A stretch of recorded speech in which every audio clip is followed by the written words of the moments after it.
नमस्कार, मैं senior inspector Himanshu Rawat, crime petrol Dastak में आपका स्वागत करता हूं। एक अजीब केस आया था हमारे पास। मान लीजिए आपको चोट लगी है, सारी दुनिया कह रही हो कि आपको चोट लगी है, आपको भी दिख रहा हो कि आपको चोट लगी है, लेकिन आप ये मानने को तैयार ही नहीं कि आपको चोट लगी है। ऐसे इंसान को क्या कहेंगे? पागल। हम जिस केस के बारे में बात कर रहे हैं उस केस में कोई पागल नहीं था, लेकिन हालात ऐसे थे कि कोई भी पागल हो सकता था, क्योंकि अपराध चीख चीख के दस्तक दे रहा था, लेकिन सुनने को कोई भी तैयार नहीं था।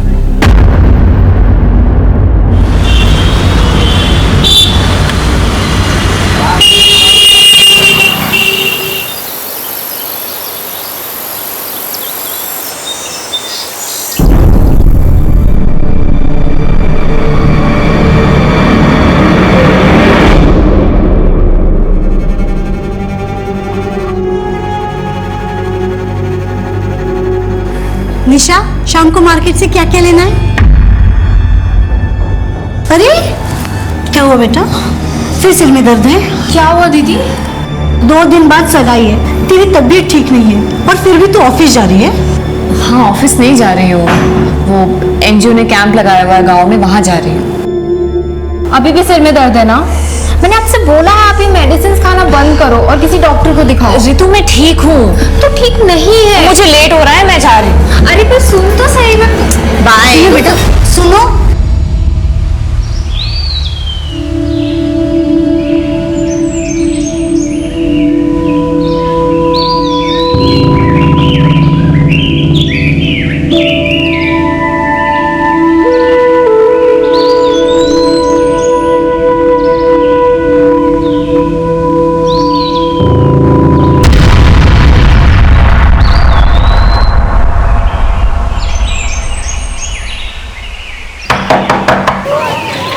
नमस्ते दीदी। कैसी हो सलमा? मैं ठीक हूँ दीदी। अच्छा ये लो। दीदी इसके साथ कोई दवा भी होती तो दे देती। आजकल ना हमको बहुत चक्कर आ रहे हैं। सुना है कि तुम फिर से प्रेग्नेंट हो। अगर सही टाइम पे अपने पति को रोकती ना तो आज ये दिन नहीं आता सलमा। पहले से ही 3 बच्चियां हैं तुम्हारी और अब ये चौथा। अपनी सेहत पे ध्यान नहीं दोगी ना तो किसी दिन मर जाओगी। अब हम क्या करें दीदी, आप तो सब जानती ही हैं ना, और ये पहले भी। खैर आप हमारी फिक्र छोड़िए, हमें कुछ नहीं होगा, बस हमें कोई दवा दे दीजिए। जी लो, ध्यान रखना अपना।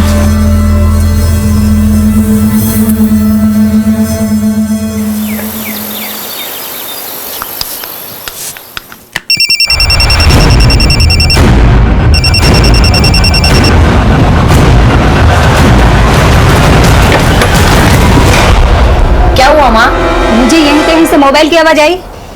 माँ आपके कान बज रहे हैं। क्या आपने मोबाइल दिलाया जो बजेगा? जब तक हाई स्कूल पास नहीं कर लोगे ना, मोबाइल नहीं मिलेगा। चलो अभी ट्यूशन जाओ जल्दी से, ट्यूशन के लिए लेट हो रहा है। चलो चलो चलो। हाँ हाँ जा रहा हूँ।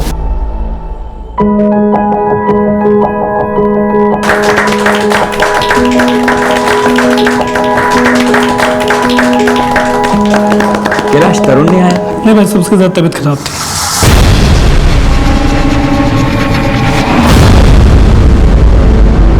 आइए सब लोग मुंह मीठा कर लीजिए।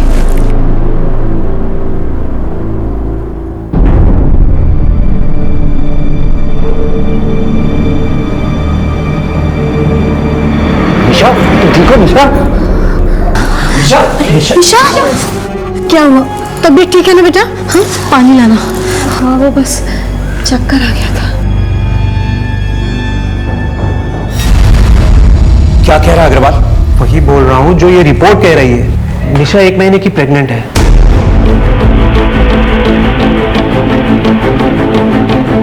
सुशील, तुम्हें ठंडे दिमाग से काम लेना होगा। पापा, अजीत, मैं सच कह रही हूँ। मुझे सच में नहीं पता कि रिपोर्ट्स में ये सब कैसे आ गया। मैं प्रेग्नेंट कैसे हो सकती हूँ पापा? मैं सच कह रही हूँ, मैं ऐसा कभी नहीं कर सकती। एक तो तुमने हमारी नाक कटवा दी, ऊपर से तुम दोनों मिलकर ये नाटक कर रहे हो। मैं इसको क्या समझता था, और ये क्या? अब मुझे क्यों ब्लेम कर रहे हैं अंकल? अजीत, निशा तुम्हारे साथ बाहर जाती थी, तो ये तुम्हारा बच्चा नहीं तो किसका बच्चा है? हाँ आंटी, इसका जवाब आप अपनी बेटी से क्यों नहीं पूछती? पापा आप लोग मेरा यकीन कीजिए प्लीज, मैंने ऐसा किसी के साथ नहीं किया, ना ही अजीत के साथ और ना ही किसी और के साथ। अब बोलिए, अब क्या बोलेंगे आप? किसी और का बच्चा, आप लोग मेरे मत्थे मर रहे हैं। मेरी माँ तो पहले ही इस शादी के खिलाफ थी, और अब तुम्हारी ये हरकतें देखकर ना मुझे तो ऐसा लग रहा है कि मैं ही बेवकूफ था जो तुमसे शादी करने जा रहा हूँ। ये क्या कह रहे हो अजीत? प्लीज मेरा विश्वास करो। विश्वास? धोखा तुमने दिया है निशा, विश्वास की बात ना करो तो ही बेहतर है। अरे शर्म आनी चाहिए तुम्हें। और अब ना मुझे तुमसे कोई रिश्ता नहीं रखा। अजीत, अजीत मेरी बात सुनो। पापा दीदी की तबीयत खराब है, और वैसे भी ये भी तो हो सकता है कि डॉक्टर ने रिपोर्ट्स गलत दे दी हो। पापा तू मुझे समझाएगी क्या सही और क्या गलत? तू जानती थी ना सब इसके बारे में? बोल निशा, तू बता किसके साथ मुंह काला किया तूने? किसी के साथ नहीं पापा, आप समझ क्यों नहीं रहे? मुझे लगता है मेरे साथ किसी ने कुछ गलत किया है, हमें पुलिस में कंप्लेंट करनी चाहिए। दिमाग खराब हो गया तेरा? क्या बताएगी पुलिस को कि कोई भूत आया था और उसने ये सब किया है तेरे साथ? एक बात कान खोल के सुन ले, ये रिश्ता टूटना था, टूट गया। अब मैं और बेइज्जती बर्दाश्त नहीं करूंगा। परसों डॉक्टर का अपॉइंटमेंट है, इस बच्चे का अबॉर्शन करो और ये किस्सा यही खत्म करो।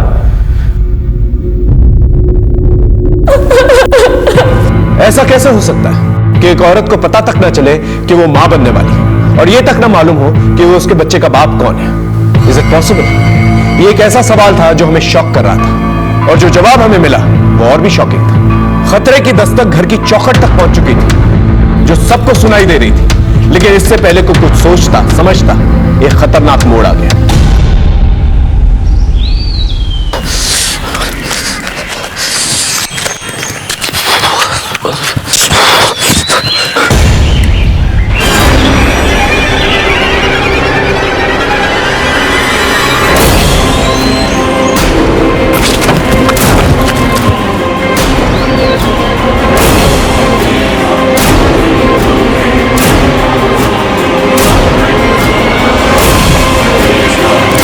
चलिए हटिए हटिए।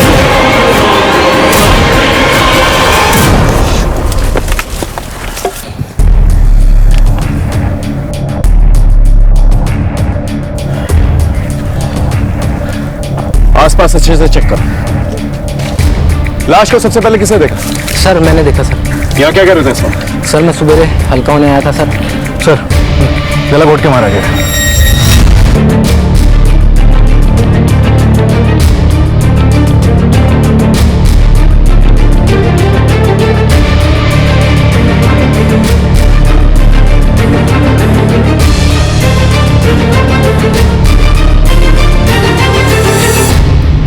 कोई पहचानते हैं इसे? पहचानते तो नहीं है, पर पास में ही गार्डन है सर यहाँ पे, तो वहाँ पे बहुत सारे लड़की लड़के आते रहते हैं सर। शायद वहीं की होगी sir.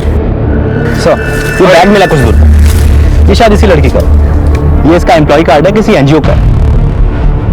Good care NGO, Nisha Sharma. इस एनजीओ के बारे में पता करो और उसकी फैमिली को बता दो, और यहीं आसपास जो पार्क है ना वहां पर पूछताछ करो, शायद इस लड़की को किसी ने देखा। सर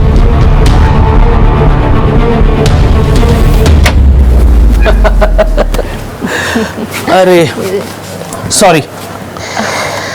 अरे कोई बात नहीं, thank you. Thank you.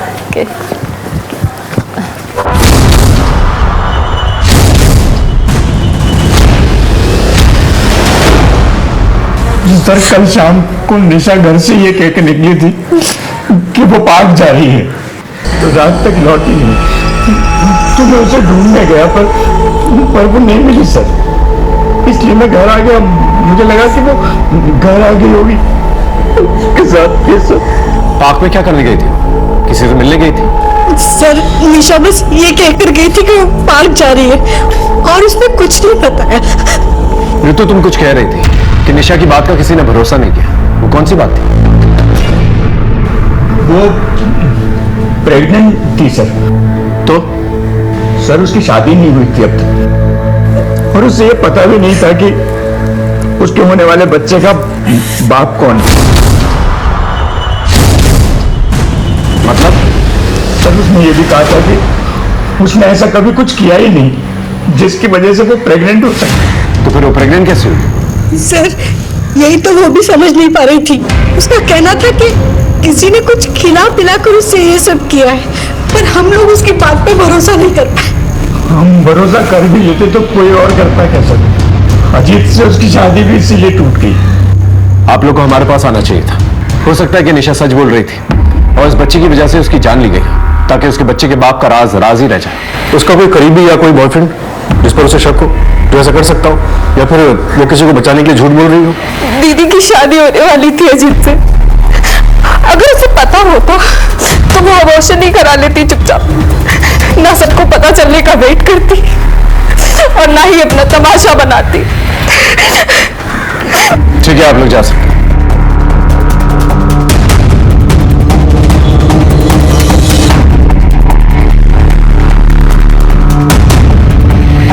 Sir, जिस जगह निशा की लाश मिली वो जगह पार्क के काफी नजदीक है। मैंने पार्क के स्टाफ से चेक किया, लेकिन किसी ने भी निशा को नहीं पहचाना।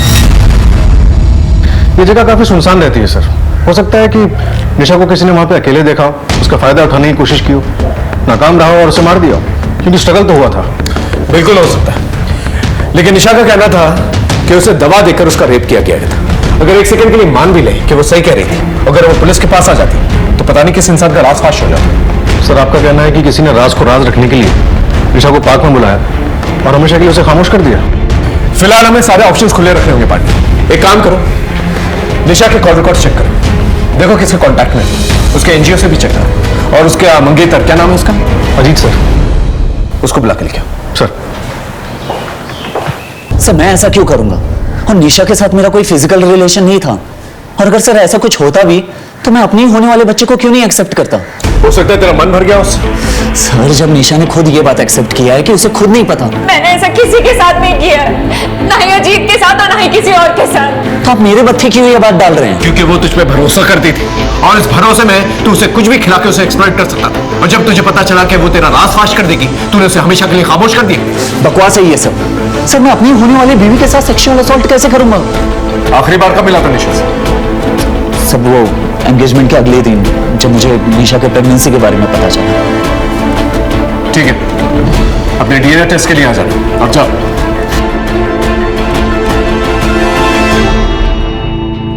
निशा की लाइफ में अजीत के अलावा कोई और भी था? जी सर, अजीत से उसकी एंगेजमेंट होने से पहले उसका अफेयर नमित के साथ चल रहा था। नमित? वो भी हमारी एनजीओ का टीम लीडर था। 1 साल के रिलेशनशिप के बाद दोनों का ब्रेकअप हो गया था। निशा की शादी का पता चलते ही उसने जॉब छोड़ दी थी। कब छोड़ी उसने जॉब? 1 महीने पहले। फिलहाल कहाँ जॉब करता है पता है? जी सर। सर, निशा के एक्स बॉयफ्रेंड के नए ऑफिस में बात हुई थी। 22 तारीख को वो देहरादून के लिए निकला था ऑफिशियल टूर पे। इंटरेस्टिंग। निशा का भी मर्डर 20 तारीख को ही हुआ। और सर, ये निशा के पोस्टमार्टम की प्रिलिमिनरी रिपोर्ट, इसके हिसाब से निशा की बॉडी में हैवी सेडेटिव के ट्रेसेस मिले हैं। इसका मतलब निशा बिल्कुल सही कह रही थी, कोई उसे सेडेटिव्स दे के मोलेस्ट कर रहा था, तभी उसे पता नहीं चला उसके बच्चे का बाप कौन है। इस नमित को उठा के लेके आओ। और सेडेटिव्स का नाम सचिन होते ही उसे ट्रेस करना शुरू किया। सर, ये निशा के कॉल रिकॉर्ड्स, इसमें ज्यादातर कॉल तो फैमिली और ऑफिस से ही है। सर, जो निशा को लास्ट कॉल की गई थी वो पार्क के पास के गांव जैतपुर से की गई। किसने किया था? सर, ये नंबर किसी सलमा नाम की औरत के नाम पर रजिस्टर्ड है।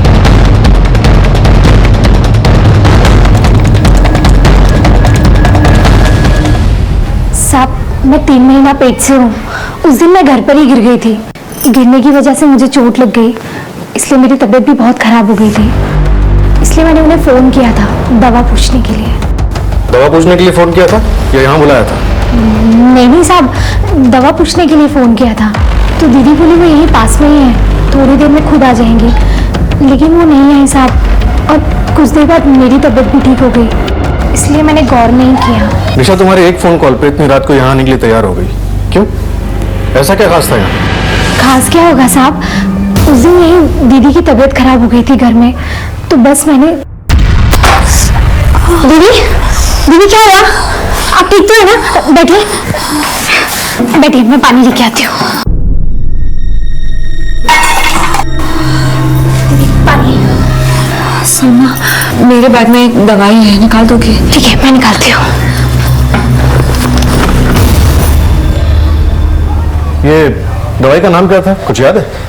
हमें कैसे पता होगा साहब?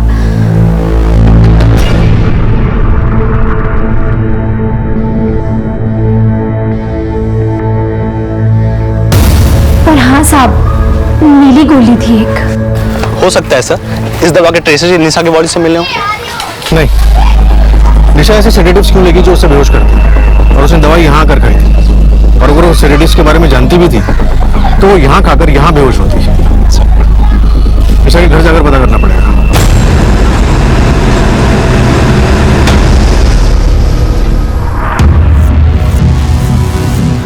सर, ये दवाई दीदी अपनी माइग्रेन के लिए खाती थी, पर वो ये तभी लेती थी जब उसका सर दर्द कंट्रोल से बाहर हो जाता था। एसिड ड्रम किसने रेकमेंड की थी दवाई? सर, ये दवाई निशा बहुत टाइम से ले रही थी और हमारे एक फैमिली डॉक्टर ने इसे रिकमेंड की थी। उस डॉक्टर का एड्रेस चाहिए हमें। ये दवाई लैब में भेजो और देखो सेडेटिव के ट्रेसेस के साथ मैच करती है कि नहीं। जी सर। लेकिन सर हुआ क्या है, कुछ पता चला है क्या? सुशील जी, पोस्टमार्टम रिपोर्ट के हिसाब से निशा की बॉडी में काफी हैवी बेहोशी की दवाई मिली है। इसका मतलब वो सही कह रही थी, उसे कोई दवाई खिला के उसका रेप कर रहा था। मुझे लगता है मेरे साथ किसी ने कुछ गलत किया, और शायद वो वाकई में नहीं जानती कि उसके बच्चे का बाप कौन है। हम चलते हैं। मेरी बच्ची सही कह रही थी, अगर हम उसकी बात पे ध्यान देते तो आज वो जिंदा होती। माँ,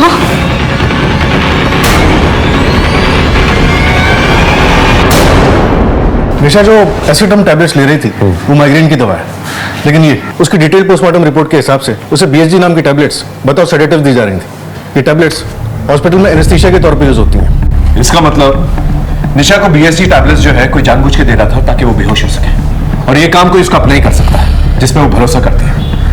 अगर ये सेडेटिव्स जनरल यूज के लिए नहीं है तो इसकी सेल और परचेज भी लिमिटेड ही होगी। एक काम करो पांडे, इस सेडेटिव्स के रिटेलर और डिस्ट्रीब्यूटर्स की लिस्ट बनाओ और पता करो कहां कहां डिस्ट्रीब्यूट किए गए। सर, हाँ यार, निशा का एक्स बॉयफ्रेंड नमित आया है। लेके आओ सर। निशा की शादी का सुनते ही नौकरी छोड़ दी और उसका मर्डर होते ही देहरादून चले गए। कोई खास वजह? कोई खास वजह नहीं थी सर, दूसरी कंपनी में प्रमोशन मिल रहा था और वही देहरादून के बाद तो वो तो पहले से ही प्री प्लान था। प्री प्लान था या प्री प्लान किया? सर, आप मुझ पे गलत शक कर रहे हैं। हमारा ब्रेकअप जरूर हुआ था, लेकिन मेरे दिल में निशा के लिए ऐसा कुछ भी नहीं था। वो बहुत ही अच्छी लड़की थी। तो ब्रेकअप क्यों किया? सर वो नमित, समझ में नहीं आ रहा है क्या ना मतलब ना? एक तो तुम्हारे नखरे झेलो, ये ना करो वो ना करो, जॉब ना करो, ऊपर से ये सब। तो क्या झेल रही हो मेरे नखरे? अगर इतनी प्रॉब्लम है मुझसे तो खत्म करो ना सब। जब रिश्तों में मिलावट आ जाए ना तो ऐसे रिश्ते खत्म हो जाना ही बेहतर है। सर, रिश्ता खत्म होने के बाद मुझे अपनी गलती का एहसास हुआ और मैंने निशा से माफी भी मांगी थी और निशा ने मुझे माफ भी कर दिया। माफी मांगकर कोई भी रिश्ता फिर से कायम किया जा सकता है, लेकिन जब तुझे पता चला कि वो प्रेग्नेंट है, तूने हमेशा के लिए उसे खामोश कर दिया। 1 साल का रिलेशन था हमारा, जब उसने मुझे तब अपने पास नहीं आने दिया तो अब क्यों आने देती? इतनी अच्छी लड़की के साथ ऐसा कौन कर सकता है? जानता है किसी को? सर, जहां निशा की लाश मिली थी उसी गांव में हमारा 2 महीने पहले एनजीओ का कैंप लगा था। वहां पर तूने बच्ची के हाथ में ये दिया, आके मुझसे पूछा कि अब्बू इसका क्या करते हैं? बोल, 10 साल की बच्ची है, क्या जवाब दूं उसका मैं? बोल। अरे पर लोगों में जागरूकता होना भी जरूरी है। मैडम जी, आपकी जागरूकता गई तेल लेने। अगली बार से अगर मेरी बीवी या बच्ची के आसपास नजर आई तो काट के नाले में फेंक देंगे, समझी? कौन सा गांव था? जैतपुर। ठीक है, तुम जा सकते हो। डीएनए टेस्ट के लिए सिविल हॉस्पिटल पहुंच जाना। हम निशा के मर्डर तक पहुंचने के लिए कड़ी से कड़ी जोड़ रहे थे और एक नाम सामने आया, जावेद। लेकिन जावेद तक पहुंचने से पहले ही एक ऐसा मोड़ आया जिसने हमें भी चक्रव्यूह में डाल दिया। अरे कोई है बाहर? दरवाजा खोलो। रितु, अरे कोई है बाहर? तुम्हें किसने बंद किया? और रितु कहाँ है? मुझे नहीं पता, मैं खुद कब से रितु का आवाज लगा रही हूँ। रितु!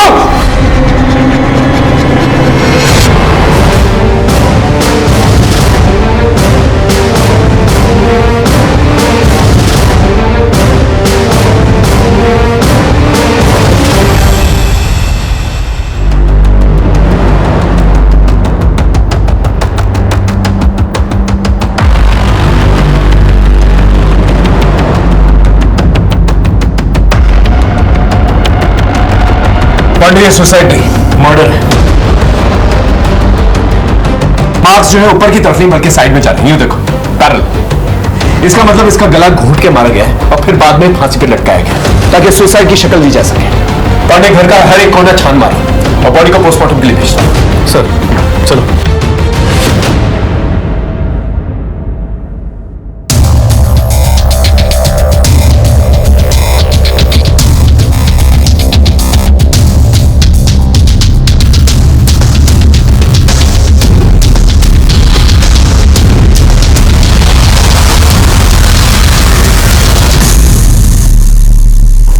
भाई साहब कैलाश से सब क्या हो गया भाई साहब? हमारा तो घर बर्बाद हो गया। लाश को सबसे पहले किसने देखा था? मैं जब बाहर से आया तो नीलम के कमरे का दरवाजा बंद था। मैंने दरवाजा खोला और हम दोनों ऋतु के कमरे में गए और हमने देखा कि पंखे से लटक रही थी। सर हाँ पांडे, ये फोन मिला, कम से कम 50,000 का होगा, गिफ्ट था। ये फोन आप लोगों ने दिया इसे? नहीं, ये तो को गिफ्ट मिला था। उसकी सहेली ने उसे गिफ्ट किया था। उस सहेली का नाम जानते हैं? नहीं। ठीक है।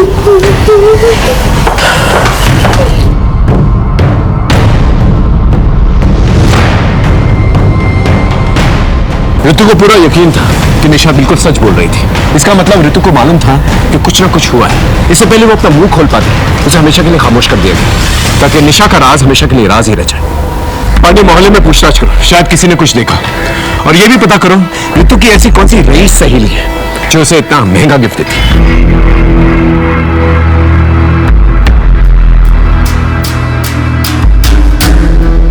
पांडे, इस रईस सहेली के बारे में कुछ पता चला? फोन पता कर रहे हैं सर, लेकिन जो फिलहाल पता चला है वो ज्यादा शॉकिंग है। जिस जावेद ने निशा पर हमला किया था, उसे जान से मारने की धमकी दी थी, उसका इस केस से कुछ अलग ही कनेक्शन निकल कर आ रहा है। कैसा कनेक्शन? सर, इस जावेद की बीवी का नाम है सलमा, और ये सलमा वही है जिसके फोन करने पर निशा उस रात वहां पहुंची थी।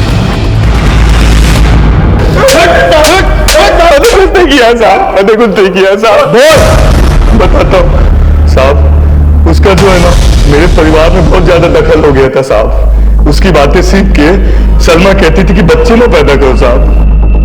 हद तो तब हो गई साहब जब उसने मेरी छोटी बच्ची को भी सिखाना चालू कर दिया साहब। बाप हूं साहब बच्ची का, गुस्सा आ गया था साहब।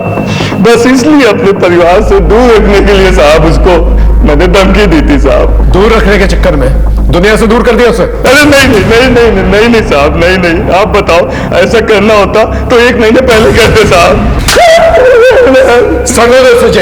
जब इसे कुछ याद आएगा ना खुद पकेगा। माफ कर दीजिए साहब, माफ कर दीजिए साहब। सर, आपकी बात सही थी, ऋतु ने सुसाइड नहीं किया, उसका मर्डर करके उसे फांसी भी लटकाया गया था। और एक बात सर, ये ऋतु भी निशा की तरह सेक्सुअली एक्टिव थी। कमाल, ये दोनों बहनें सेक्सुअली एक्टिव थी और दोनों का ही मर्डर हो जाता और माँ बाप को कुछ पता तक नहीं चला। इस ऋतु की बॉडी में सेडेटिव्स मिले हैं क्या? नहीं सर। मतलब इसका भी अफेयर था। हो सकता है कि ये दोनों बहनों का एक ही लड़के के साथ अफेयर था और इसी लड़के ने दोनों बहनों को मार दिया। सर, ऋतु के दोस्तों से बात की थी। हाँ, कोई भी उसके बॉयफ्रेंड के बारे में कुछ नहीं जानता और ना ही कोई ये बता पाया कि वो फोन उसको किसने दिया होगा। कमाल है, उसका बॉयफ्रेंड था नहीं, उसके माँ बाप ने या उसके दोस्त ने मोबाइल फोन गिफ्ट नहीं किया, तो शायद ये फोन उसने खुद ही खरीदा। एक काम करो, मोबाइल फोन के IMEI नंबर से ना पता करो कि मोबाइल फोन कहां से परचेज किया गया और सुशील का DNA टेस्ट करवाओ। सुशील? लेकिन क्या वो ऐसा करेगा अपनी बेटियों के साथ? जिस दिन निशा का मर्डर हुआ था वो पार्क में था और ऋतु की भी लाश सबसे पहले उसी ने देखी। ये प्रेगनेंसी तो एक छलावा है, असल बात तो कुछ और है। ये ऋतु के कॉल रिकॉर्ड्स कब तक आएंगे? शाम तक आ जाएंगे सर।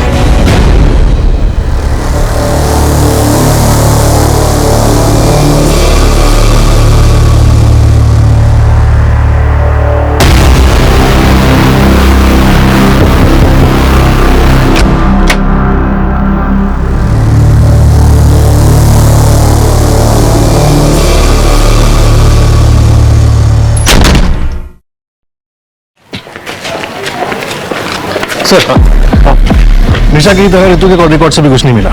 ज्यादातर नंबर फैमिली या फ्रेंड्स के ही है। लेकिन एक बात अनयूजुअल है सर, मोबाइल के जमाने में भी ऋतु को पीसीओ से बहुत फोन आते थे, वो भी अलग अलग लोकेशन के पीसीओ से। ये जो भी पीसीओ से ऋतु को फोन आते थे उन सबको क्रॉस चेक करो, देखो शायद किसी को कुछ याद हो कि ऋतु को कौन फोन किया करता था। एक बात और सर, इस केस से जुड़े हुए हमने सभी लोगों के सेलफोन लोकेशन चेक किए। उनमें से एक बंदा ऐसा है जिसका सेलफोन लोकेशन निशा के मर्डर वाले दिन पार्क में ही था, पर उसने हमें बताया नहीं।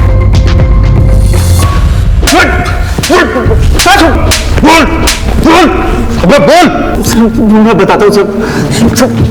बोल सर, उस दिन निशा ने मुझे पार्क में बुलाया था, उसे कुछ इंपॉर्टेंट बात करनी थी। तेरे होने वाले बच्चे के बारे में ना, जिसे छुटकारा पाने के लिए तूने उसका मर्डर कर दिया।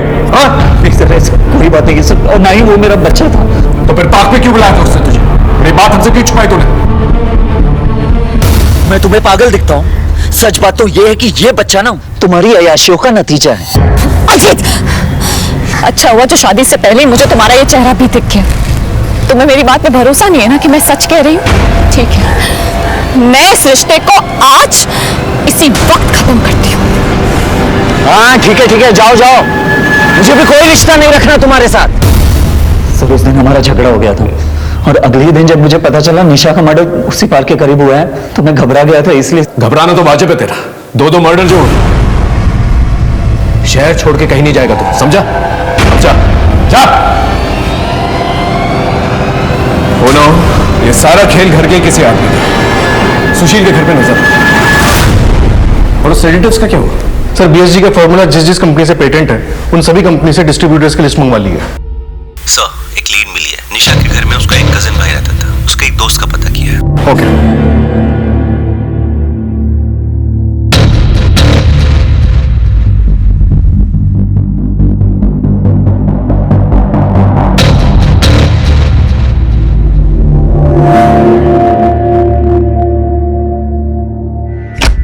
कब से आ रहा तू यहाँ पे? सर मेरा तो इस घर में आना जाना लगा ही रहता है, सारा सामान मेरे यहीं से तो जाता है। क्या हुआ सर? चल आजा, कुछ बातें करेंगे। सर 1 महीने पहले तक निशा का करीब तरुण उनके साथ ही रहता था, मेरा दोस्त बन गया था, मगर 1 महीने पहले निशा ने उसको घर से निकाल दिया था। ये ले अपना बैग पकड़ और निकल यहाँ से। दीदी प्लीज दीदी, ठीक है दीदी आई रियली सॉरी दीदी, प्लीज छोड़ मुझे। दीदी प्लीज। तू तो शुक्र मना कि सिर्फ चाचा जी को पता और किसी को नहीं, और हाँ, जिसको जो बताना होगा मैं खुद बताऊंगी, समझ रहा है तू? निकल यहाँ से। दीदी आई रियली सॉरी दीदी, प्लीज अब आगे से कभी नहीं होगा दीदी, सॉरी प्लीज। कोई सॉरी वॉरी नहीं दीदी। ये बैग पकड़ दीदी प्लीज और निकल प्लीज दीदी प्लीज निकल यहाँ से, समझ में नहीं आ रहा दीदी प्लीज दीदी। तो तू क्या कहना चाहता है? तरुण ने किया है सब? मैं क्या बोलूं? सच बता वरना हलक से ना जुबान निकाल दूंगा, बोल। सर वो तरुण सर वो फोन वीडियो का बहुत शौकीन था, एडिक्ट था एकदम। मेरी ही दुकान से रिचार्ज करवाता और 4 दिन में ही पूरा इंटरनेट पैक खत्म कर देता था फोन वीडियो देखकर, मगर उसकी कोई गर्लफ्रेंड नहीं थी। तो क्या? बोल। हो सकता है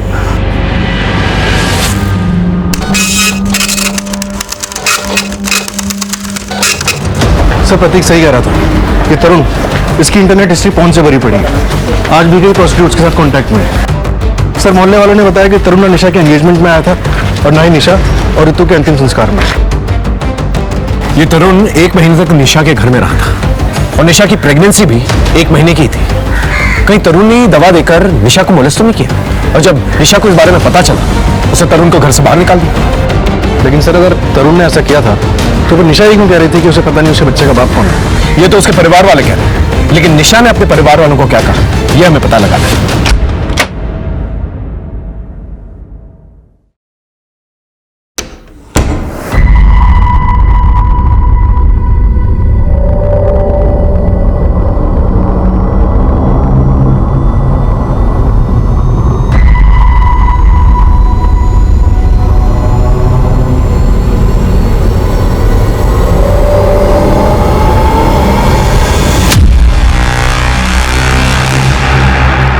झूठ बोलता है, पूरी इंटरनेट की हिस्ट्री तेरी फोन से भरी हुई है, प्रोस्टिट्यूट के साथ रेगुलर कांटेक्ट में रहता है और तू कह रहा है कि तूने कुछ नहीं किया।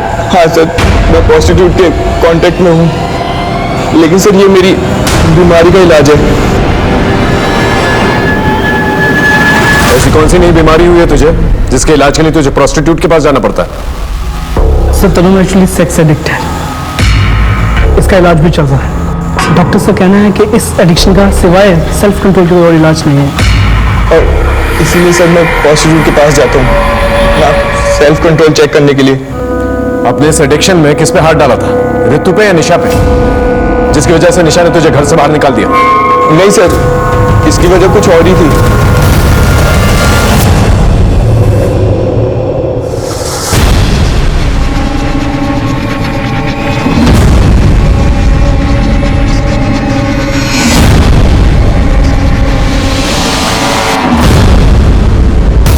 और सर मैं इसी इंसिडेंट के बाद अपने घर लौट आया था और निशा दीदी ने पापा को छोड़कर किसी और को ये बात नहीं कही थी।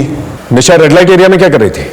सर वो तो मुझे नहीं पता, लेकिन जब मैं निशा दीदी के घर में रहता था तो कई बार कुछ अजीब गरीब हुआ था।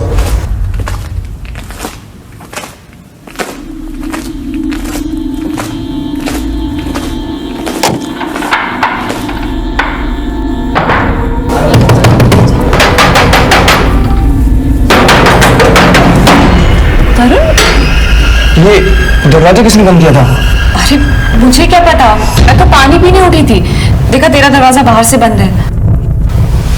दीदी मुझे लगा हॉल में कोई था। पागल है क्या? मैं ही थी और कोई नहीं था। तू जाके सो जा।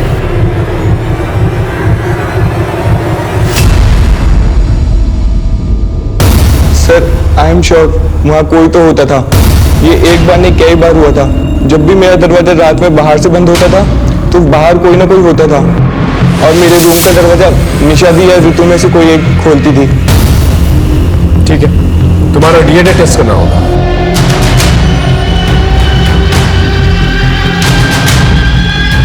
सर, निशा एनजीओ के रूटीन काम से अक्सर रेड लाइट एरियाज में जाती थी और रुचि ने बताया कि वहां उसने तरुण को देखा था। हो सकता है फैमिली की इज्जत बचाने के लिए उसने तरुण को घर से निकाल दिया। कोई तो था जो उस घर में आता जाता था और सर्टिफिकेट्स का इस्तेमाल भी हुआ। सर मैं ऋतु के कॉल डिटेल्स में मिले सभी पीसीओ को क्रॉस वेरीफाई किया तो भी पता नहीं चल पाया कि ऋतु को कौन कॉल करता है। लेकिन सर 5 पीसीओ ऐसे हैं जहां पे ऋतु को कॉल करने के बाद किसी दूसरे नंबर पर भी कॉल किया गया था। ये नंबर श्रीकांत गुप्ता था।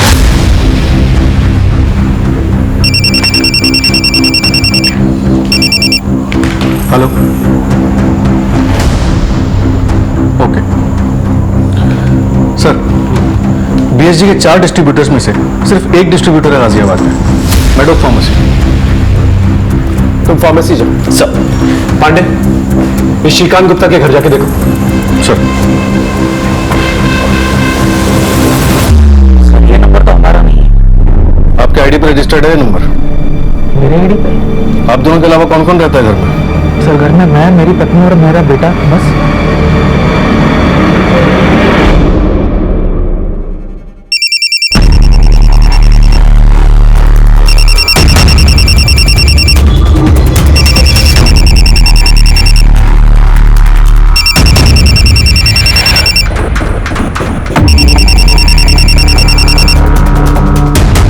फोन किसका है?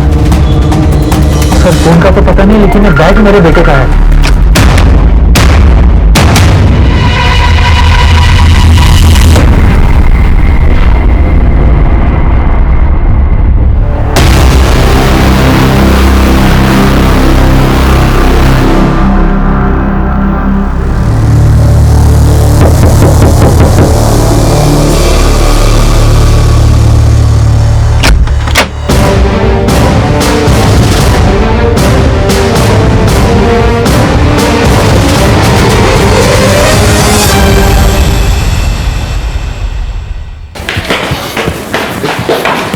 आप बता सकते हैं इस बीएसजी दवा का डिस्ट्रीब्यूशन आपकी कंपनी में किसके जिम्मे है? वेट सर,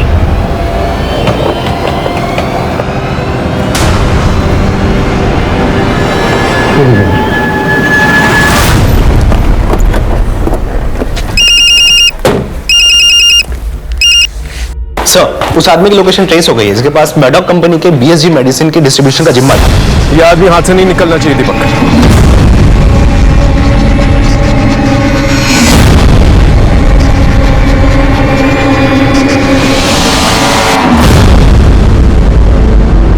ट्यूशन टीचर के साथ तुमने ऐसा क्यों किया? सर मुझे मोबाइल खरीदना था, लेकिन मेरे पापा मम्मी मान ही नहीं रहे थे।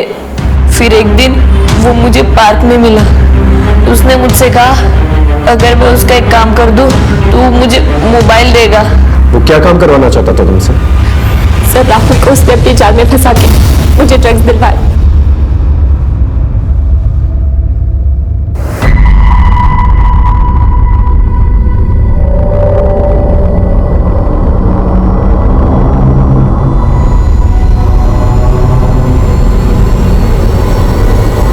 उसने मुझसे कहा जैसे ही अदिति में दवा पी ले मुझे फोन कर देना। मैंने ऐसे ही किया। वो मुझे ड्रग्स देकर मुझ पे रेप करता रहा और उसने वीडियोस बना ली और फिर मुझे ब्लैकमेल करता रहा। क्या नाम है उसका?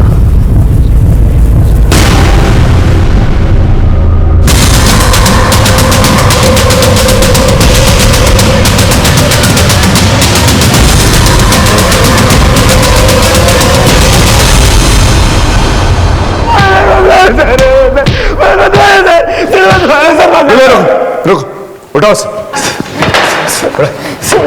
बोल। रितु के घर के बाहर एक मेडिकल स्टोर था, वहां आते जाते हमारा अफेयर शुरू हो गया था। मैंने मेरे और रितु के बीच के कुछ प्राइवेट मोमेंट्स की वीडियोस रिकॉर्ड कर लिए थे। घर में सबके सो जाने के बाद वो सबके कमरों की कुंडी लगा देती थी ताकि कोई भी जागे तो मैं वहां से चला जाऊं।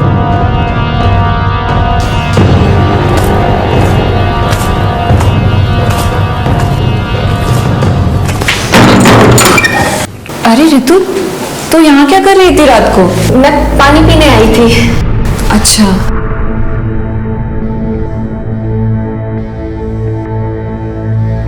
सर निशा की खूबसूरती के आगे रितु कुछ भी नहीं थी। मेरा मन टोल गया था। मेरे रितु को वीडियोस दिखा के धमकाया कि वो निशा के साथ फिजिकल होने में मेरी मदद करे। मेरी दी हुई दवा को निशा की माइग्रेन वाली दवा के साथ दे दी।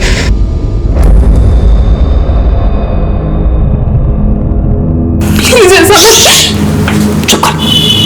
वो नहीं तेरा वीडियो ना, अभी तेरे बाप को भेज दूंगा। भेजू? हाँ तो चुप रहे।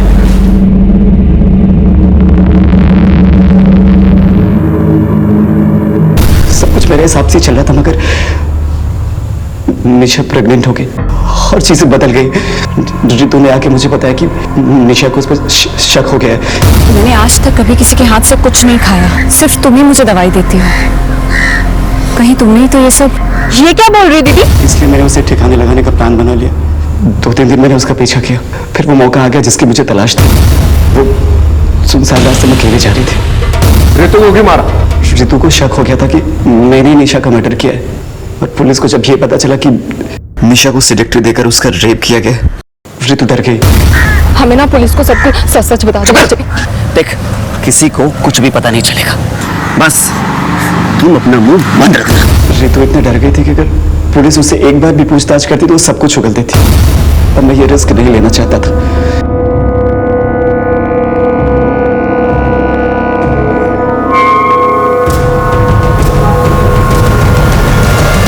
निशा को फंसाने के लिए रितु को मोबाइल गिफ्ट दिया। उस तरह से अदिति को फंसाने के लिए तूने एक 13 साल के बच्चे का इस्तेमाल किया। शर्म नहीं आई तुझे? डर नहीं लगा? मैं अपनी लत से मजबूर था। खुद को बचाने के लिए मैंने अदिति को धमकाया कि अगर उसने किसी को कुछ भी बताया तो उसका भी हाल वही करूंगा जो निशा का किया था। रितु की लाश देखने के बाद अदिति ने सरेंडर कर दिया था। अब सारी उम्र जेल में सड़ते रहे।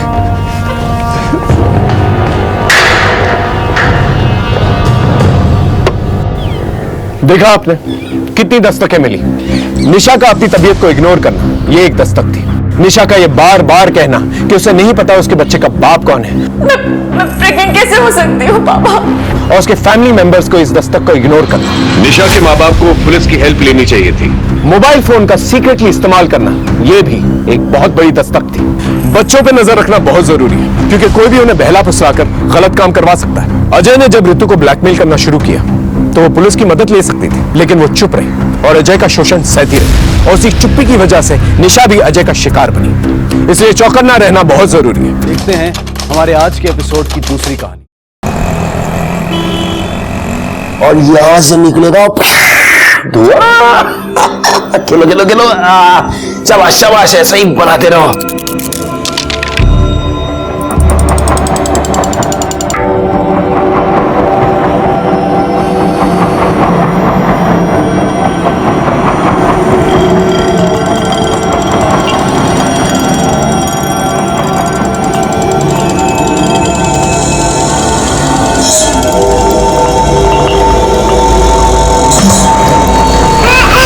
अरे रश्मि, क्या हुआ? नीला, ए नीला, पता नहीं, तो खेल रही थी, क्यों रो रही है? इसने कहीं कुछ खा तो नहीं लिया? अब बोल ना, आकर क्या हुआ, क्यों रो रही है?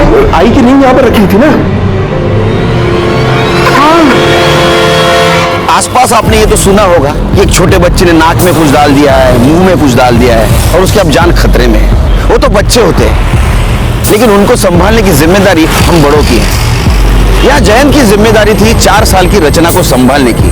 उसकी लापरवाही की वजह से 4 साल की रचना ने एक डायमंड की अंगूठी निगल ली थी। क्या आप यकीन करोगे, 13 साल पहले हुई ये दुर्घटना आज बहुत बड़े जुर्म की पहली दस्तक थी।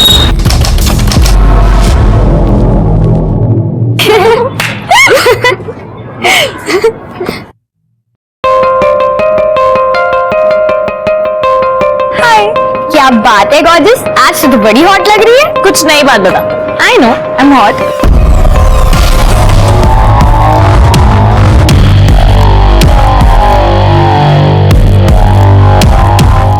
रचना जब 4 साल की थी उस वक्त उसने खेल खेल में एक डायमंड की अंगूठी निगल ली थी। अब रचना 17 साल की होशियार और ब्राइट फ्यूचर वाली लड़की थी। आप सोच रहे होंगे वो अंगूठी गई कहाँ? तो 13 साल से वो अंगूठी रचना के बॉडी में ही थी। ये है अंगूठी।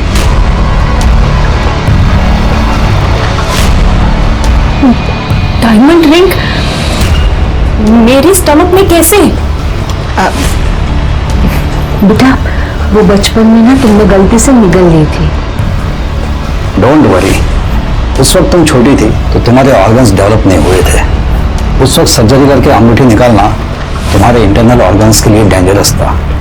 लेकिन अब तुम बड़ी हो चुकी हो, बस एक छोटी सी सर्जरी होगी और अंगूठी बाहर। What is this, पापा? I can't believe this. मेरे पेट में एक डायमंड की रिंग है और आप लोगों ने मुझसे ये बात छुपाई। देखो, हमने ये बात तुमसे इसलिए छुपाई क्योंकि जमाना बहुत खराब है बेटा। अगर ये बात किसी को पता चल जाएगी ना तो तुम्हारी जान को खतरा हो सकता है। तो ये जो रिंग है ये रियल डायमंड की है? हाँ, रियल डायमंड की और तेरे दादी की पुश्तैनी रिंग है। तो बहुत महंगी होगी। उस जमाने में करीब 3.5 लाख की थी, आज की डेट में 12 से 15 लाख की होगी। लेकिन देख, इस बात को तो किसी से डिस्कस मत करना। हम लोगों ने भी ये बात किसी को नहीं बताई है। हाँ बेटा, आई सही कह रही है। तुम हमें प्रॉमिस करो कि तुम्हारी पेट में डायमंड रिंग के होने की बात तुम किसी को नहीं बताओगी, वरना तेरी जान को खतरा हो सकता है। प्रॉमिस? आजकल तो एक मोबाइल के लिए मर्डर होता है। रचना के पेट में तो 12-15 लाख की डायमंड रिंग। क्या ये 12-15 लाख की डायमंड रिंग किसी क्राइम की वजह बनने वाली थी? नहीं, वैसे घबराने की कोई बात नहीं है। माइनर सर्जरी है जी, वो किडनी में से पथरी निकालना है। जी, लेकिन क्या है कि ऑपरेशन है तो फिर पैसे तो लगते ही है ना, इसलिए मैं आपसे रिक्वेस्ट कर रहा हूँ कि प्लीज मेरे ड्यूज जो है वो क्लियर कर दीजिए। जी थैंक यू। तो दिखा देना अपने औकात। रचना का ऑपरेशन करके उसके पेट में से अंगूठी निकालने वाले हो, मुझे बताया तक नहीं। भाऊजी, ऑपरेशन अब तक हुआ नहीं है, हम लोग आपको बताने ही वाले थे। मैं तुम दोनों को अच्छी तरह से पहचानता हूँ। जब मुझे पैसों की जरूरत थी तो इसका ऑपरेशन नहीं किया। अरे कैसे करवाते ऑपरेशन? मेरी बेटी की जान को खतरा था। अरे मेरी बेटी की जिंदगी बर्बाद हो गई, उसका क्या? उस वक्त मैं अगर मेडिकल कॉलेज में पैसे भरता तो आज मेरी प्रिया डॉक्टर रहती। हाँ, तो मैं उस वक्त 3.5 लाख रुपए देने के लिए तैयार था। पागल समझाया क्या मेरे को? पागल समझाया? गया वो जमाना 3.5 लाख का। अभी उस अंगूठी की कीमत कम से कम 15 लाख तक तो होगी। मुझे मेरा 50% चाहिए, दैट्स इट। भाऊजी, थोड़ा सोच समझ के बात कीजिए ना। जरूरी है ये चिल्ला चिल्ला के सबके सामने बात करना? मुझे कोई फर्क नहीं पड़ता, मुझे मेरा पैसा दे दो, पण तुमचा थोबाड पण बघायचा नाही मला।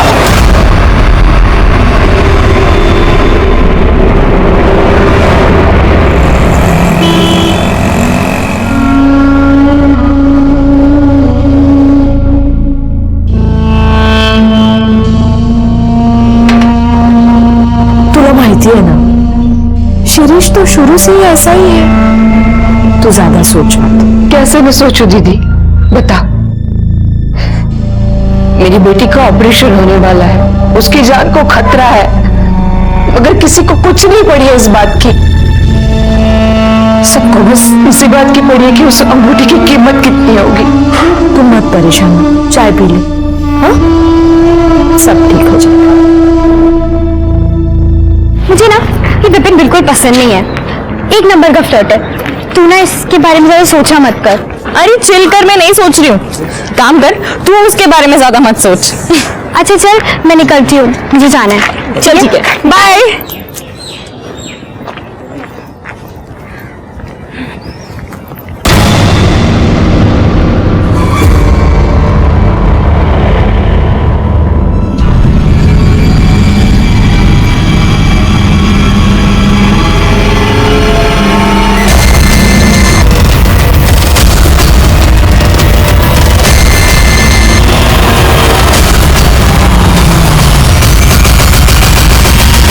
रचना के ऑपरेशन से ठीक एक हफ्ते पहले उसे दिन दहाड़े किडनैप किया गया था। क्या इसकी वजह डायमंड रिंग थी या कुछ और?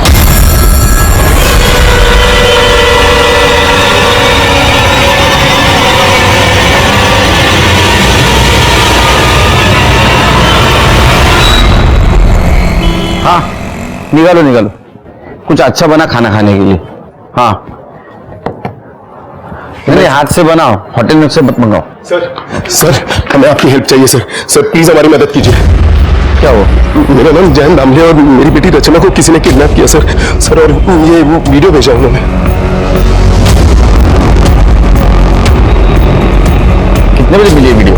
सर शाम के कुछ 8:30 बजे। और रचना कॉलेज के लिए कितने बजे निकलती है? सर वो सुबह 7 बजे निकल जाती है और 4 बजे तक वापस आ जाती है, मगर आज जब वो वापस नहीं आई तो मुझे टेंशन हुई। मैंने उसको फोन किया सर, मगर फोन भी स्विच ऑफ आ रहा है। उसके दोस्तों से पूछताछ की? सारे दोस्तों को कांटेक्ट किया सर और हमारी मेड को भी उनके घर पर भेज दिया, लेकिन किसी को कुछ पता नहीं।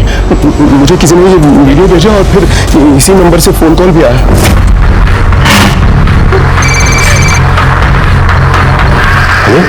बेटी का वीडियो देख लिया? अब 5 लाख का इंतजाम कर ले, और अगर बेटी से प्यार है तो पुलिस से कांटेक्ट करने की गलती मत करना। सर हम लोग काफी रिस्क लेकर आप लोगों के पास आए, प्लीज हमारी मदद कीजिए। आप रोइए मत, लीजिए पानी पीजिए। जिसका आपको कॉल आया था उसकी आवाज पहचान सकते हैं आप? नहीं सर। किसी के ऊपर शक या किसी के साथ दुश्मनी? ऐसा तो कोई भी नहीं है सर। क्यों किडनैप करेंगे आपकी बेटी को? पेट में सर, उसके पेट में डायमंड रिंग है। क्या?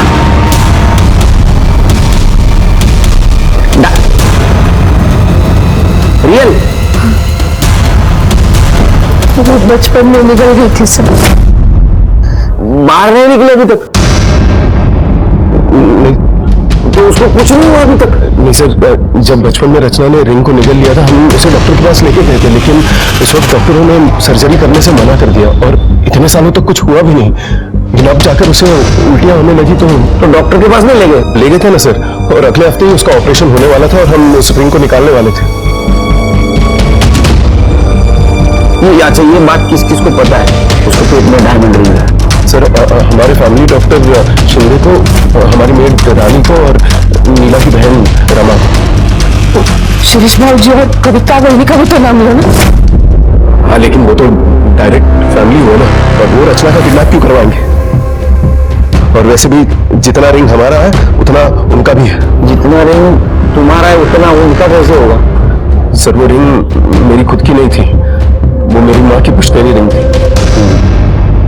क्या कीमत होगी रिंग की? सर आज की डेट में 15 लाख से कम नहीं होनी चाहिए। 15 लाख?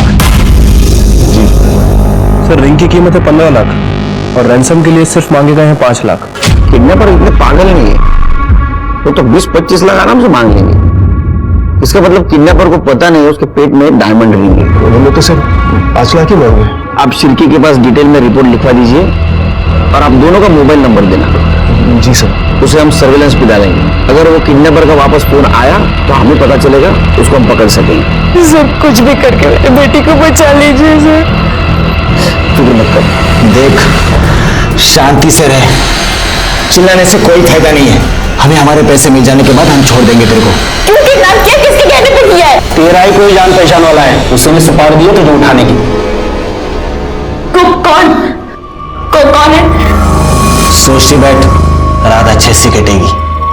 चल रहे। प्लीज छोड़ दो, प्लीज। अरे छोड़ दो please. Happy rose day. Thank you. ये तो हैप्पी रोज डे। आपके लिए। हाँ thank you.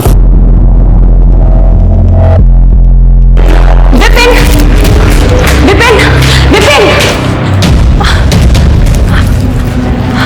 Hi. Happy rose day. मुझे भी क्या सोचा तुमने कि एक रोज देके तुम मुझे पटा लोगी?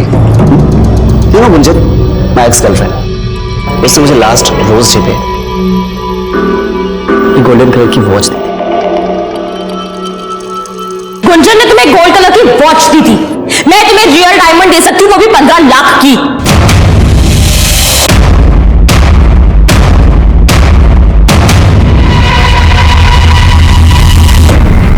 डू यू इवन नो कि 15 लाख में कितने जीरो होते हैं? ये तुम्हारी रिंग ना 15,000 की भी नहीं है। और ये चीफ स्टाफ अपने पास रखो। डायमंड की रिंग मेरे फिंगर में नहीं, मेरे स्टमक में है, जो कि बहुत जल्दी निकलने वाली है। और 15 लाख में कितने जीरो होते हैं ना, ये मुझे अच्छे से पता है। Do you know what? You really don't deserve it. और तुम्हारी और गुंजन की रिलेशन की रियलिटी ना मुझे बहुत अच्छे से पता है। तुम दोनों के लास्ट फाइट की वीडियो है मेरे पास।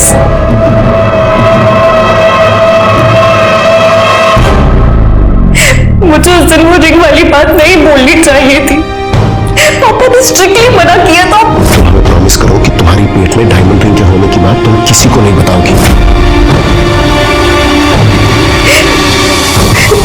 काव्या, जब रचना की किडनैपिंग हुई तुम उसके साथ थी ना, तो तुमने तो किडनैपर्स को देखा होगा। नहीं सर, उसका घर ना अलग डायरेक्शन में और मेरा घर अलग डायरेक्शन में, इसीलिए मैं अलग डायरेक्शन में चली गई थी। अच्छा, हमने सुना है कि तुम रचना की बेस्ट फ्रेंड हो, तो रचना की इस कॉलेज में किसी कोई दुश्मनी, कोई झगड़ा, कुछ पता है तुम्हें? झगड़ा टाइप्स तो नहीं हुआ था, लेकिन उससे ना विपिन पे हेवी वाला क्रश था। विपिन? किस टाइप का लड़का है ये विपिन? बहुत ही एरोगेंट और एक नंबर का फ्लर्टियस है, लेकिन उसने रचना को रिजेक्ट कर दिया था।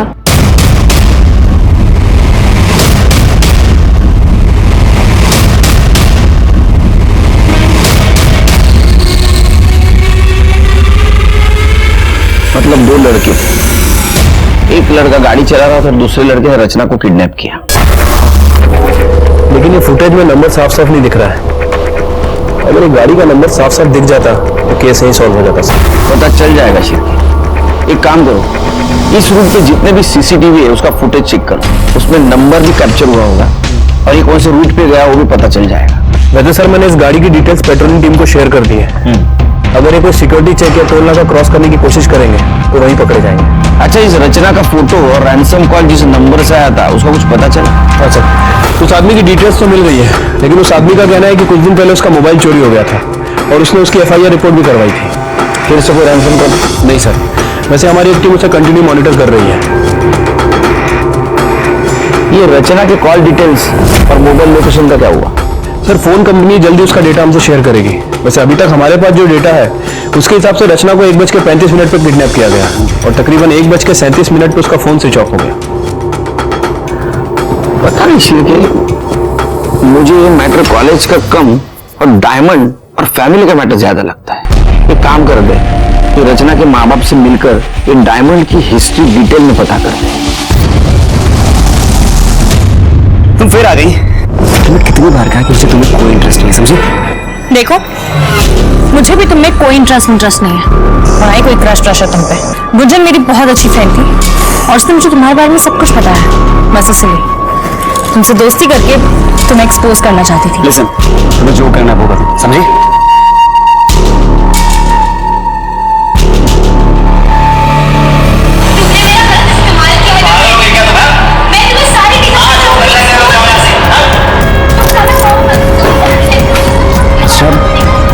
ये वीडियो तुमने बनाया? देखो, ये वीडियो ना डिलीट कर दो। गुंजन ना मुझ पे हमेशा झूठे एलिगेशंस लगाती थी। कोई भी वीडियो देखेगा ना मुझे कल्प्रिट समझेगा। तो प्लीज ये वीडियो डिलीट कर दो। लिसन, तुम जो कहोगी मैं करूंगा।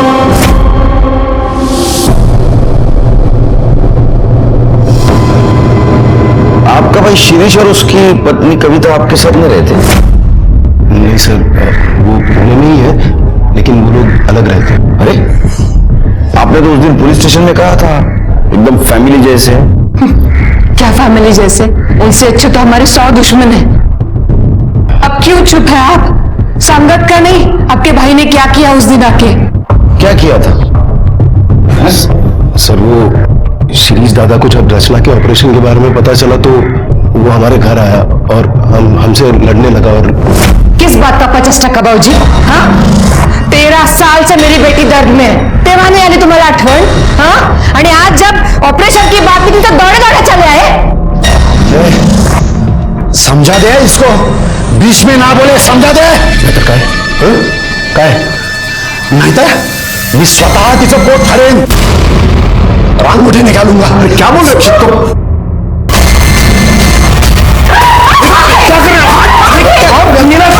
रहे हो? तो क्या कर रहे हो? मेरे घर से निकलो अभी, निकलो यहाँ से.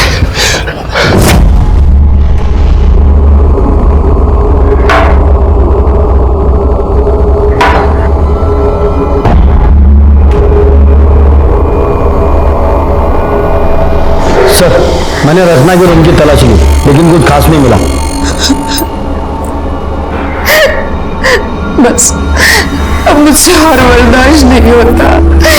अगर मेरी रच्चू को कुछ हो गया तो मैं अपने आप को कभी माफ नहीं कर पाऊंगी. आप मेरे गहने बेचो, उससे 5 लाख रुपए आएंगे और मेरी बेटी को घर ले आओ.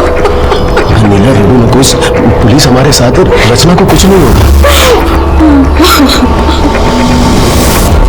शिरके, ये रचना डॉक्टर शिंदे को मिलके आई, उसके बाद में उसने किस किस को कॉल किया जरा पता लगा.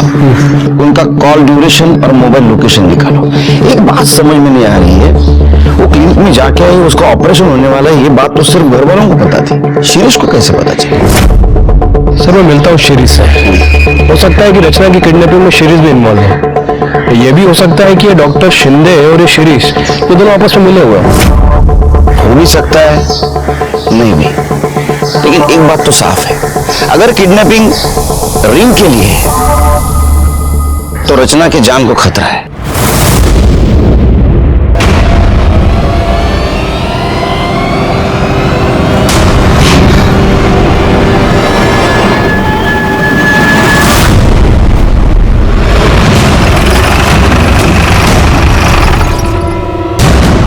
चाय लीजिए.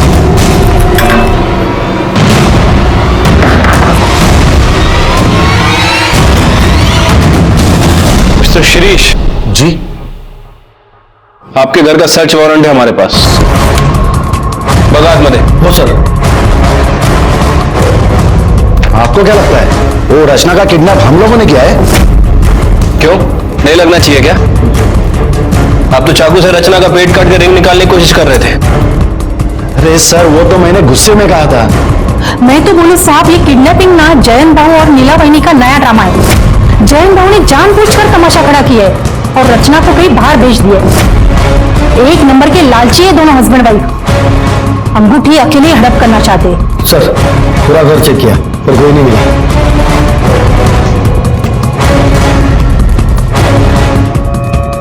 परसों 1 बजे से 3 बजे के बीच कहाँ थे आप? यहीं पे थे सर, घर पे ही थे. आपका नंबर तो लीजिए, 9967. जब तक इस केस की इन्वेस्टिगेशन चल रही है, शहर से बाहर मत जाइएगा.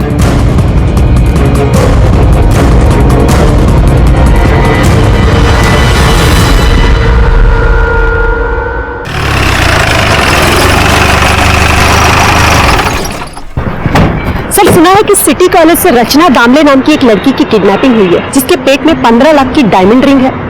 बहुत सुनते हैं आप, जरा कम सुना करो। सर हमारे सोर्सेस है। तो इंटरव्यू आपके सोर्सेस कर लो ना, हमें क्यों परेशान कर रहे हैं? सर आप हमें अवॉइड कर रहे हैं। पुलिस जो भी काम करती है लोगों की भलाई के लिए करती है। जब सही वक्त आएगा हम लोग ब्रीफ करेंगे, अब हमें हमारा काम करने दो। सर प्लीज कुछ तो बताइए। चलिए हटिए। सर सर पीछे हटिए। Sir please sir. खाना खा लो। बेबी के तो हाथ बंद है, खाएगी कैसे? चलो मैं ही खिलाता हूँ अपने हाथों से। ये लो, खा लो। अरे खा लो।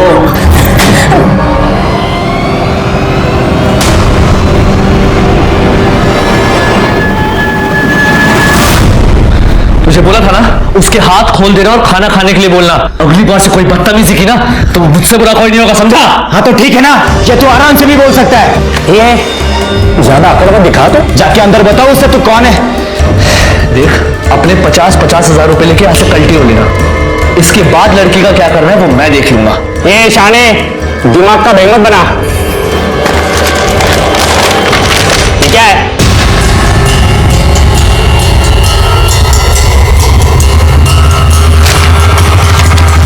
आयला, ये लड़की के पेट में तो 15 लाख की अंगूठी है। तुमने हम लोग को सोच कर रखा है बे?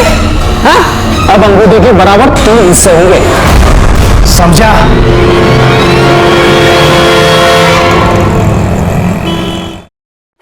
सर ठीक है, ये शिरीष और डॉक्टर शिंदे का कुछ कनेक्शन के बारे में पता चला? हाँ सर, वो डॉक्टर शिंदे का कहना है कि वो उन दोनों का फैमिली डॉक्टर है, इसलिए रचना के ऑपरेशन वाली बात उसने सीरीज के साथ शेयर की थी। और सर एक और इम्पोर्टेंट बात पता चली है, वो डॉक्टर शिंदे का लैब असिस्टेंट पवार जिस दिन रचना गायब हुई है उसके दूसरे दिन से ही छुट्टी पर है। अच्छा, हो सकता है ये पवार भी किडनैपिंग में शामिल हो, तो पवार के बारे में पूछताछ करो। कौन है तू? हाँ? यहाँ पे किडनैप क्यों किया मुझे? बोलने का कौन है? ना ही जमणार काम खूब है, चल फोन ठेव। सर आइए। सर एक काव्या इंदुलकर है, रचना की बेस्ट फ्रेंड।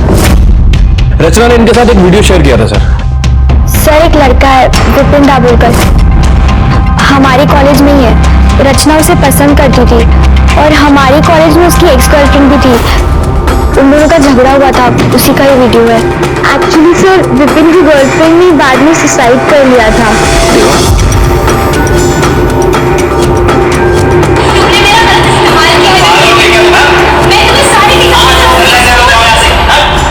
देखिए मुझे लगता है अबेटमेंट ऑफ सुसाइड का केस है, लड़की के ऊपर ध्यान रखो।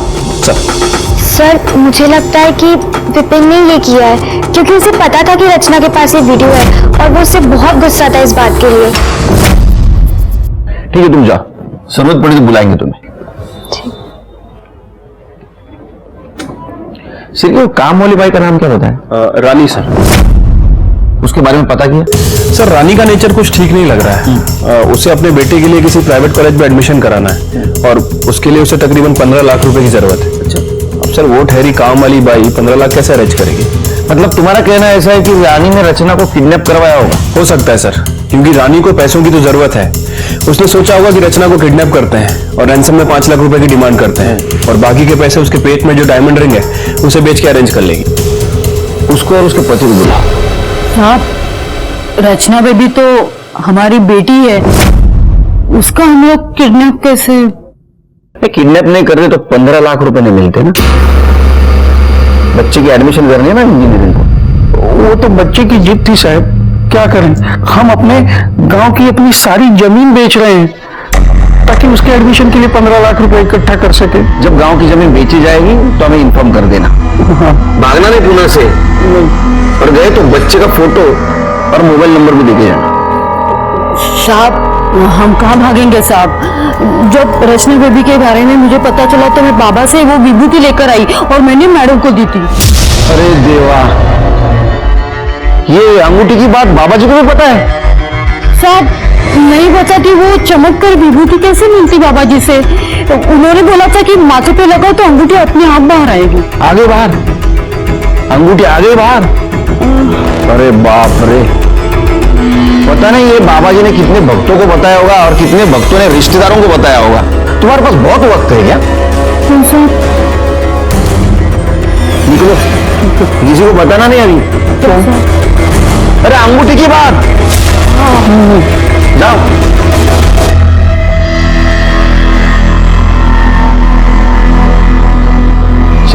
सर, इन पे ध्यान रखो, उनके कॉल रिकॉर्ड चेक करो। ठीक है सर। पता करो जमीन की बात सच है या नहीं है।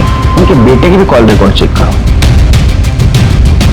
तो ये भी देखना पड़ेगा ये बाबा जी इसमें इन्वॉल्व है या नहीं। ये विपिन दाभोलकर का कुछ पता चला? सर अभी तक उसके बारे में कुछ पता नहीं चला। खबरी लोग अलर्ट पे हैं। कल रात 11 बजे कोंडवा बस स्टॉप के पास वाले ब्लू डस्टबिन में 5 लाख डाल देना, बाकी हम संभाल लेंगे। रचना का टेंशन मत लेना, वो सही सलामत सुबह तक घर पहुंच जाएगी। ठीक है, अब हम बताते हैं आपको क्या करना है। फोन का इंतजार करो। जी। सिर की कौन हो सकता है? कोई भी हो सकता है सर। वैसे मैंने अपने खबरियों को अलर्ट कर दिया है, सभी पर नजर रखे हुए हैं। कॉल लोकेशन चेक किए? हाँ सर। सर ये जो कॉल आया था ये चिंचवड़ से आया था और हमारी सस्पेक्ट लिस्ट में ऐसा कोई भी नहीं है जो चिंचवड़ में रहता है और ना ही कोंडवा में जहां फिरौती के लिए रकम मंगाई गई। ये किडनैपर बहुत शातिर है। अपनी टीम तैयार करो, इसे होशियारी से पकड़ना होगा। सिर्फ रैंसम कॉल यहाँ चिंचवड़ में आया था और उसने पैसा यहाँ मंगवाया है कोंडवा में। जैसे किडनैपर कोंडवा से पैसा लेकर निकलेगा हम उसके पीछे जाएंगे। हम लोग 2 टीम करेंगे, एक टीम में हम तीनों रहेंगे, बाकी टीम में तुम सब रहोगे। ओके? Yes sir. वो रचना को मिलने की कोशिश करेगा, हम भी उसके पीछे रहेंगे, उसको पकड़ेंगे और रचना को छुड़ा लेंगे। राइट सर, कोई डाउट नहीं? सर हमारा फुल प्रूफ प्लान तैयार था। मेरे करियर में मैंने इतने किडनैपर्स को पकड़ा था, इसलिए मुझे यकीन था कि रचना को हम ढूंढ लेंगे और उसके माँ बाप के पास उसको पहुंचा देंगे। लेकिन अगली सुबह हमने जो खबर सुनी वो सुन के हमारे होश उड़ गए।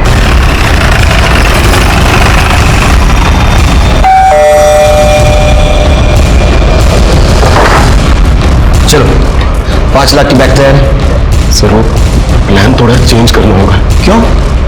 वो 5 लाख मैं हम लोगों को सुबह ही दिया है। मतलब सर वो मेरी बात सुनिए, मैं वो 5 लाख जो है वो किडनैपर्स को दे आया आप लोगों को बिना बताए। क्योंकि कल जब मैं पुलिस स्टेशन से अपने दुकान पर लौटा तो मेरे दुकान वाले मोबाइल पर किडनैपर का कॉल आया।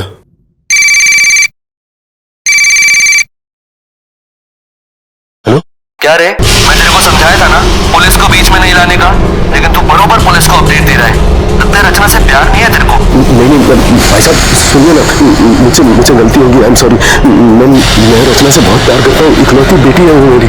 लगता तो नहीं। चल मैं तुझे एक और मौका देता हूँ। तू कल सुबह 9 बजे पैसा लेकर लॉ कॉलेज रोड के नाके वाले डस्टबिन में बैग डाल दे। ये आखिरी मौका है, अभी पुलिस को बताया तो समझ तेरी बेटी गई। ऐसा कैसे कर सकते हैं आप? पहले आप कहते हो पुलिस हमारे लिए कुछ नहीं करती, जब हम हमारा टाइम और एक्सपीरियंस आपके लिए यूज करना शुरू करते हैं तो आप इंटेलिजेंट बन जाते हो। कमाल है। हमें तो कार्रवाई करनी पड़ेगी। रचना कहाँ है? रचना अभी तक घर नहीं आई। घर नहीं आई मतलब समझते हैं आप?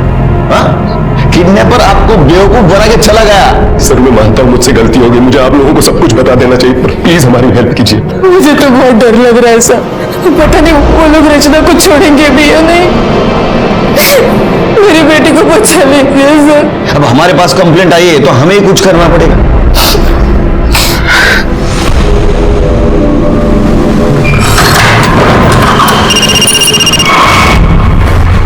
हेलो, हाँ 3 लाख ले गए कुत्ते साले। मैं अभी ये सोच रहा हूँ कि डॉक्टर का क्या करेंगे, उसे कहाँ से देंगे पैसे? अरे आप पैसों की चिंता मत कीजिए डॉक्टर सीधे, हम कैसे भी करके आपके पैसे दे देंगे, लेकिन काम रुकना नहीं चाहिए।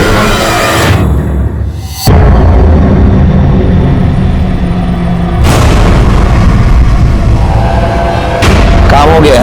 Thank you. ये लो तुम्हारे पैसे। पूरे है ना? हाँ। Thank you.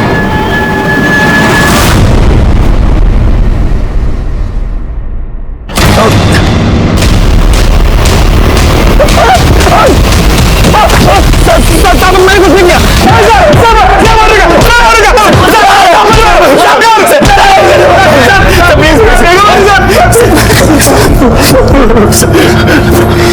क्या कहानी लिख रहे थे तुम दोनों? सर कुछ नहीं, इसने मुझे पैसे दिए थे। वो लड़की है ना रचना, उसका मोबाइल चुराने के लिए सर। और तूने उसको किडनैप करवा लिया? नहीं सर। ए बोल। सर मैं माइनर हूँ, मेरे पेरेंट्स के सामने बात करूंगा। माइनर है तू? हाँ यार, मेरी डेट ऑफ बर्थ सर याद नहीं सब। 6 में 2018। वो तो 18 साल का है। कांग्रेचुलेशंस, बड़ा हो गया तू, तो जवान हो गया। हाँ, हवा में उड़ सकता है तू अभी, है ना? क्यों किडनैप करवाया तूने? सर रचना को मैंने किडनैप नहीं करवाया।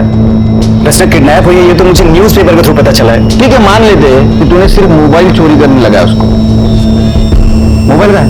सर वो मोबाइल मैं चोरी करने से पहले ही वो लड़की का किडनैप हो गया। अरे बाप रे।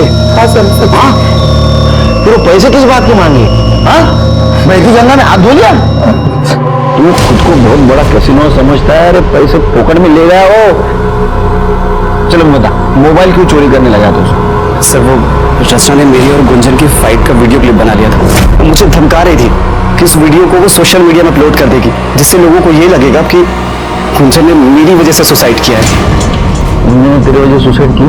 नहीं सर, सुसाइड के 1 महीने पहले तक हम दोनों एक दूसरे के कॉन्टेक्ट में ही नहीं थे। ये रचना तेरी गर्लफ्रेंड है? नहीं सर, हम दोनों कॉलेज मेट हैं। वो तो मेरे पीछे पड़ी थी, उसे तो मैंने कई बार अवॉइड किया सर। उसके पेट में डायमंड रिंग थी, पता ना तेरे को? यस सर, उसने मुझे खुद ही बताया था। डायमंड की रिंग मेरे फिंगर में नहीं, मेरे स्टमक में है, जो कि बहुत जल्दी निकलने वाली है। हाँ, जैसे तूने इसको मोबाइल चोरी करने के लिए पैसे दिए, वैसे किडनैप करने के लिए पैसे दिए। नहीं सर, मुझे लगा वो झूठ बोल रही है। सर मैं क्रिमिनल नहीं हूँ, प्लीज जाने दीजिए। लगता तो नहीं। ठीक है सर, रचना मिलने तक इन दोनों को लॉकअप में रखो। सर लेकिन सर कुछ किया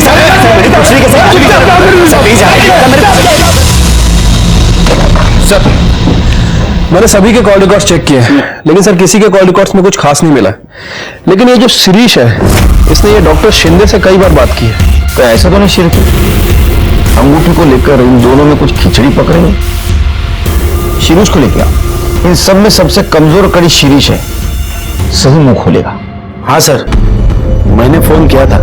सर 13 साल से मैं इस डर में जी रहा हूं कि जयंत और अंगूठी का पैसा अकेला न हड़प कर बैठे।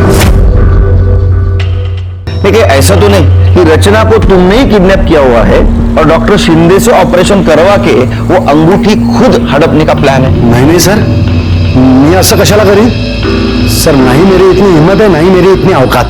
सर मैं सच कह रहा हूं, ये सब ना वो जयंत का नाटक है सर।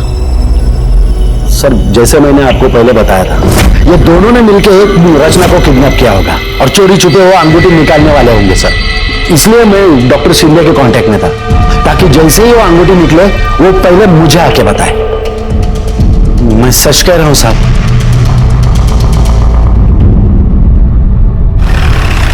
सर एक गुड न्यूज है, रचना को किडनैप करने में जिस गाड़ी का यूज किया था, उसका नंबर किसी और सीसीटीवी फुटेज में दिख रहा है। ये रही फुटेज, फिर ये नंबर है। सर की पता करो गाड़ी किसकी है।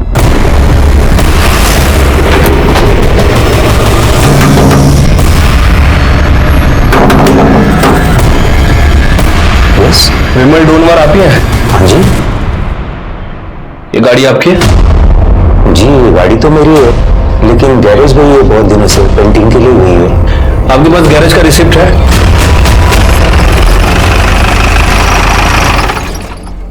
हाँ साहब, ये रिसिप्ट तो मेरे गैरेज की। ये गाड़ी का है? सब वो मेरा आदमी सचिन है ना, वो ले गए। ले गया मतलब? ऐसा कैसे किसी कस्टमर की गाड़ी आपने अपने आदमी को दे दी? आपको मालूम है उस गाड़ी से अगर कोई जुर्म वगैरह हो गया तो आपका भी नाम आएगा। सब गलती हो गई। मगर क्या है ना साहब, वो सचिन को शिरडी जाने का था ना, और बाबा का नाम लिया तो मैं मना भी नहीं कर पाया। उसे गाड़ी लेकर कितने दिन हो गए? कुछ खोज खबर लिया आपने? तो सचिन का नंबर और फोटो दीजिए।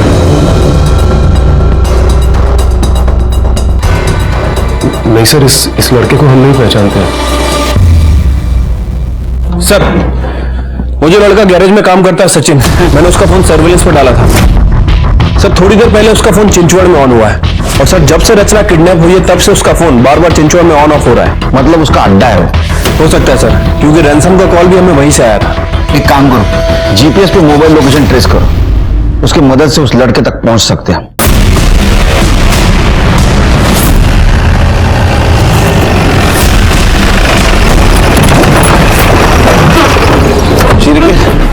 ये तो डेड एंड दिखा रहा है। सर वो लोकेशन भी 400 मीटर दूर है, पर यहां से तो गाड़ी जा नहीं सकती।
अभी तक इस केस में जो कुछ भी हो रहा था वो प्रेडिक्टेबल था, लेकिन अब मुझे बहुत गुस्सा आ रहा था। रचना इतने दिनों तक किडनैपर्स के पास जिंदा थी, लेकिन हम उसे ढूंढ नहीं पा रहे थे और रचना की जान गई।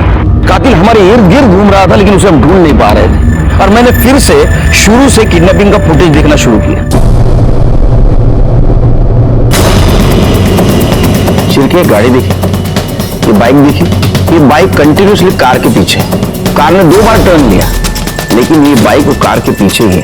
अब एक काम करो, कॉलेज वाला फुटेज दिखाओ।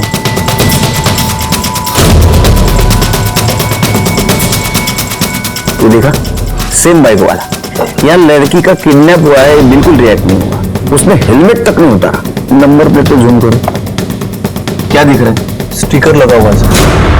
एक नंबर का 420 आदमी है शिरके। इसने स्टिकर जानबूझ के लगाया ताकि इसे कोई पहचान न सके। मतलब ये भी किडनैपिंग में शामिल है? 100%। इस लड़के तक पहुंचो, केस सॉल्व। पता करता हूं सर इसके बारे में। और रचना का पोस्टमार्टम रिपोर्ट मुझे जल्दी चाहिए। ठीक है सर। रचना की पोस्टमार्टम रिपोर्ट। सर रिपोर्ट के हिसाब से उसकी बॉडी में हाई क्वांटिटी अल्कोहल मिला है। अल्कोहल मतलब उसको बेहोश करने के लिए यूज किया गया? हाँ सर। और रिपोर्ट में यह भी मेंशन है कि जिसने रचना का ऑपरेशन किया उसने बहुत ही अनप्रोफेशनल तरीके से ऑपरेशन किया है। लेकिन सर चौंकाने वाली बात है कि उसने पूरे प्रोफेशनल सर्जिकल इक्विपमेंट यूज किया है और काफी ज्यादा खून बहने की वजह से उसकी मौत हो गई। अंगूठी मिली? नहीं सर। पोस्टमार्टम में लिखा है प्रोफेशनल सर्जिकल इक्विपमेंट से ऑपरेट किया गया। मतलब किलर ने हाल ही में वो खरीदा होगा। और सर्जिकल इक्विपमेंट सर्जिकल हॉस्पिटल के आसपास ही मिलते हैं।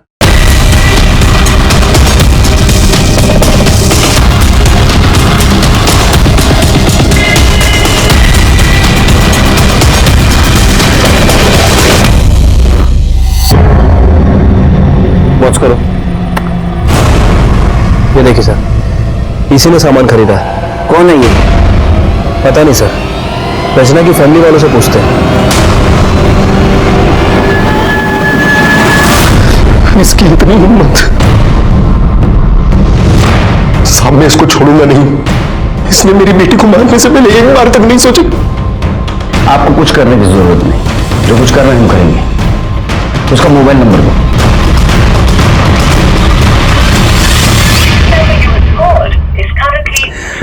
सर फोन बंद है इसका। नंबर सर्विलेंस पे डालो, कॉल डिटेल्स निकालो। और एक काम करो सर, लड़के की माँ पे नजर रखो। हो सकता है लड़का माँ से कांटेक्ट करने की कोशिश करे।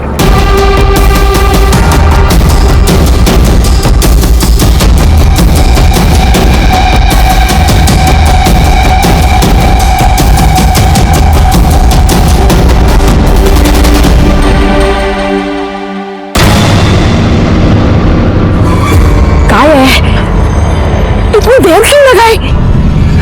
कितनी देर से कॉल कर रहा हूँ, आई फोन क्यों नहीं उठा रही हो? कितने मिस कॉल पड़े हैं? अरे तेरा वो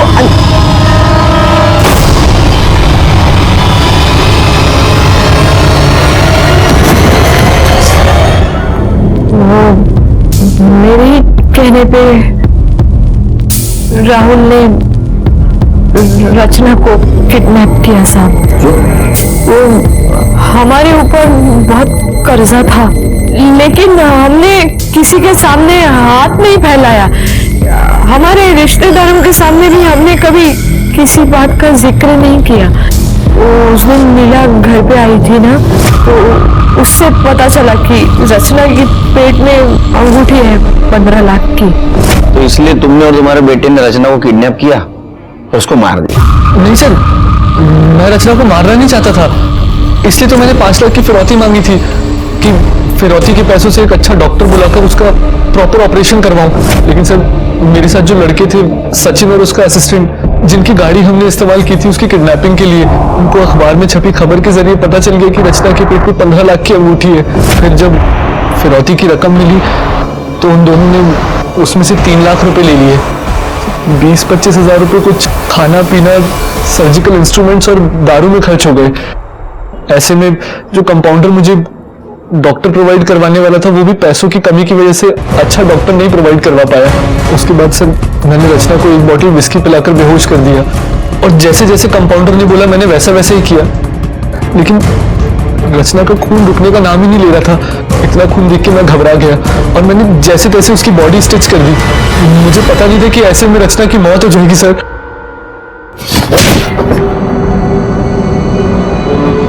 लेकिन वो मर गई और तुमने तुम्हारे मौसेरी बहन को मारा। पता है तुम्हारे मौसा और मौसी का क्या हाल है? तुम्हारा क्या हाल होगा? तुम्हें तो पक्की फांसी होगी, तुम भी सड़ोगी जेल में, जिंदगी बदतर होगी मौत से बदतर।